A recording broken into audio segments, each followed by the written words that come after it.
Doon sa 10 taon mong karanasan bilang auditor ng mga confidential funds, lahat ba ng 30 ahensya ng pamahalaan inuubos yung naka-allocate sa kanilang pondo?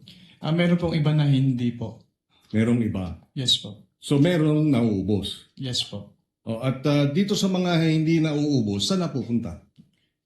Binabalik po nila sa National Treasury. Okay. So dito kasi sa tatlong quarters, puro ano yan, no? Ubos lahat, no?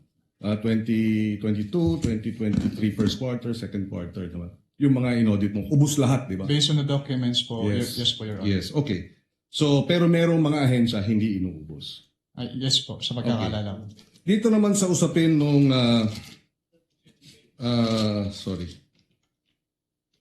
itong usapin ng finality, so, nabanggit ni presiding officer.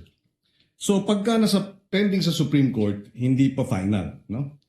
Ngayon, kung halimbawa sa AOM sinabit na ng Office of the Vice President at DepEd yung kompletong dokumento, walang problema, hindi ba? Wala na pong problema, Your Honor. So wala nang tutuloy sa notice of suspension. Yes po. Kung after the notice of suspension, nag-submit ang OVP ng lahat ng kinakailangan dokumento, di tapos na ang boxing, ika nga, wala nang problema. Yes Tama? po, Your Honor. And the same, from notice of disallowance, pwede pa bang isubmit, mag-reconsider, tapos isasubmit lahat ng dokumento na nararapat? Pag notice of disallowance po is mag-a-appeal na lang po or to settle yung remedies po. Yes. Hindi na po yung submission lang po ng documents. Appeals and bank. Sa higher authority which is the commission proper po. Yes. And then, doon, pwede rin isubmit lahat ng dokumento. Maaari, hypothetical, di ba? Kapag inalaw po sila, Your Honor. Yes, at upon with the leave of the commission, di ba? At pag nasubmit lahat ng mga pertinent documents, wala nang problema, no? Yes po, Your Honor. So in other words, ang usapin lang talaga rito isubmit yung mga tamang dokumento. Tama? Yes po, Your Honor. And I would assume, pagdating sa Korte Suprema, dahil pending halimbawa sa Korte Suprema, pag sinabit lahat ng dokumento ng OVP para patunayan na talagang ginastos ng tama ang pondo, walang problema, hindi po ba?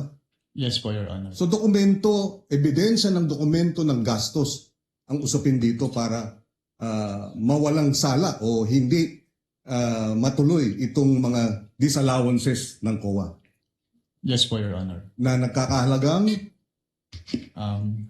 magkano? Disallowance po. Hindi po ako Sorry, alam pero ko yung personal knowledge dun sa yes, about 300 I forget, no, pero tatlong quarter 'yun, ano? 375 million.